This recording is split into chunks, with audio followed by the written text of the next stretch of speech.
فرش التراب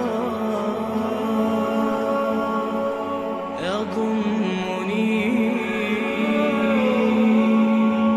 وهو غطاء. بیچاری کئی روز سے دم توڑ رہی ہے، ڈر ہے خبر بد نہ میرے منہ سے نکل جائے. تقدیر تو مبرم نظر آتی ہے ولیکن پیران کلیسا کی دعا ہے کہ یہ ٹل جائے. تو پہلی بات میری ختم ہوئی، عالمی نظام خلافت دنیا کی تقدیر مبرم ہے، ہو کر رہے گی، اس میں کسی صاحب ایمان کو کوئی شک، کوئی شبہ، کوئی ریب نہیں ہونا چاہیے. البتہ اس کا اب دوسرا پہلو کیا ہے، اس کا آغاز کہاں سے ہوگا؟ اب وہ نقطہ کون سا ہوگا، نقطہ آغاز کون سا ہوگا؟ اس میں پہلی بات تو میں نے کہا جو شک کرے گا اس کا پھر ایمان مشکوک ہے.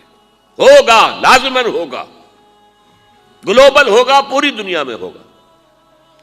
کہاں سے شروع ہوگا اس میں آپ اختلاف کر سکتے ہیں، لیکن مجھے تو دو حدیثیں تو ملی ہیں جن سے یہ اندازہ ہوتا ہے کہ یہ اس مشرقی خطے سے ہوگا، عرب کے مشرق کی جانب کسی ملک سے ہوگا، کسی خطے سے ہوگا. وہ حدیثیں بھی اب آپ پڑھ لیجئے پہلے. پھر میں کہہ رہا ہوں یہ خزانہ ہے جو ہم نے آپ کی خدمت میں پیش کیا ہے، کاش کہ آپ اس کی قدر کر سکیں. یہ حدیثیں آپ کو ازبر ہو جائیں، یاد ہو جائیں، لوح قلب پر نقش ہو جائیں. ہندوستان اور خراسان یعنی موجودہ افغانستان کا ذکر. ابن ماجہ کی روایت ہے عن عبداللہ ابن الحارث رضی اللہ تعالی عنہ قال رسول اللہ صلی اللہ علیہ وسلم یخرج ناس من المشرق یؤتئون للمہدی یعنی سلطانہ، یعنی سلطانہ، دونوں طرح سے پڑھ سکتے ہیں. حضرت عبداللہ ابن حارث فرماتے ہیں رضی اللہ تعالی عنہ کہ حضور نے ارشاد فرمایا مشرق کی طرف سے وہ فوجیں نکلیں گی، لوگ آئیں گے جو عرب میں مہدی کی حکومت قائم کریں گے. یہ مہدی کون ہوں گے اس کا ذکر میں ذرا بعد میں کروں گا، لیکن نوٹ کر لیجئے کہ مہدی سے پہلے لازماً کسی مشرقی علاقے کے اندر وہ نظام قائم ہو چکے گا، تب وہاں سے فوجیں آئیں گی نا. یہ مشرق کون سا ہے؟ عرب کے مشرق میں آپ چلیے ایران بھی آ جائے گا، افغانستان بھی ہے، پاکستان بھی ہے، اور اگر اسے اور توسیع دیں تو ہندوستان بھی ہے. یہ ہے عرب کا مشرق. اس سے فوجیں جائیں گی. اس کا کیا مطلب ہے کہ اس میں سے کسی جگہ پر نظام خلافت پہلے قائم ہو جائے گا تاکہ وہاں سے فوجیں جائیں گی جو جزیرہ نماء عرب میں حضرت مہدی کی حکومت کو قائم کریں گی. اب دوسری حدیث سنیے. یہ سنن ابن ماجہ کی حدیث تھی جو میں نے آپ کو سنائی، آپ نے پڑھی. دوسری عن ابی ہریرہ رضی اللہ تعالی عنہ، یہ ترمذی شریف کی روایت ہے. قال قال رسول اللہ صلی اللہ علیہ وسلم یخرج من خراسان رایات سود لا يردها شیء حتی تنصب بایلیا. خراسان کے علاقے سے سیاہ جھنڈے لے کر فوجیں آئیں گی، ان کا رخ کوئی موڑ نہیں سکے گا، ان کو پیچھے پھیر نہیں سکیں گے کوئی بھی، یہاں تک کہ وہ یروشلم میں جا کر جھنڈے نصب کر دیں گے. ایلیا حضور کے زمانے میں یروشلم کو کہتے تھے. یہ یروشلم تھا جب حضرت سلیمان کی حکومت تھی اور یہاں پر معبد سلیمانی، ہیکل سلیمانی قائم ہوا.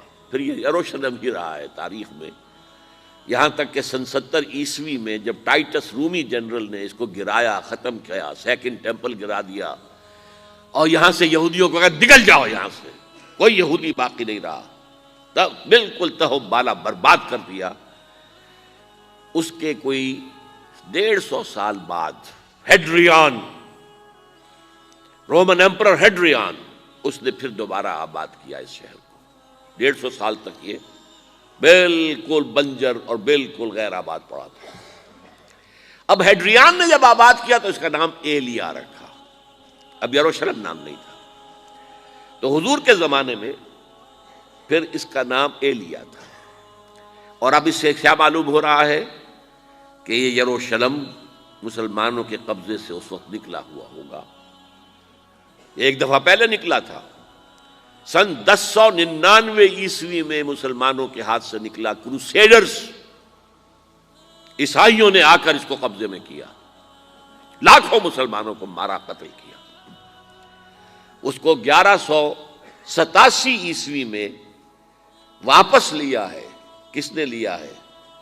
صلاح الدین ایوبی. کرد، عرب کھوکھلے ہو چکے تھے، عربوں نے کھویا، واپس نہیں لے سکے.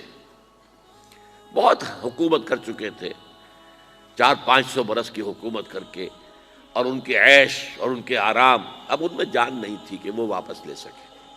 واپس لینے والا گرم کرد خون تھا، صلاح الدین ایوبی.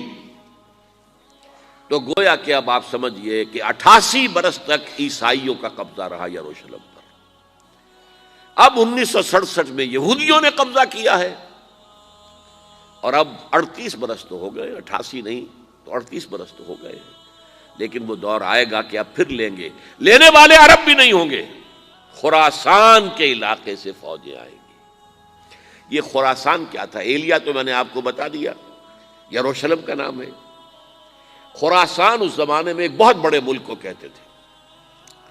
کچھ حصہ پاکستان کا بھی اس میں شامل ہے، کچھ حصہ ایران کا بھی ہے. ایران کے اس حصے کو اب بھی خراسان کہتے ہیں. وہ ایک صوبہ ہے، خراسان ایک صوبہ ہے ایران کا، چھوٹا سا. پاکستان میں خاص طور پر یہ جو علاقہ مالاکنڈ ایجنسی کہلاتی ہے، اس سے اوپر جتنا علاقہ ہے، اور یہ جو واخان کی ایک پٹی آتی ہے اوپر، واخان افغانستان کی ایک پٹی سی دم سی چلی آتی ہے جو جا کر چائنا کی سرحد سے مل جاتی ہے. یہاں سے لے کے یہاں تک یہ جو مالاکنڈ کا وہ درہ ہے اور پہاڑ ہے، یہ بھی خراسان کا حصہ ہے. باقی تقریباً 2/3 آف افغانستان ساؤدرن حصہ نہیں ہے خراسان کا حصہ، یہ سیستان کہلاتا تھا، یہ خراسان نہیں ہے.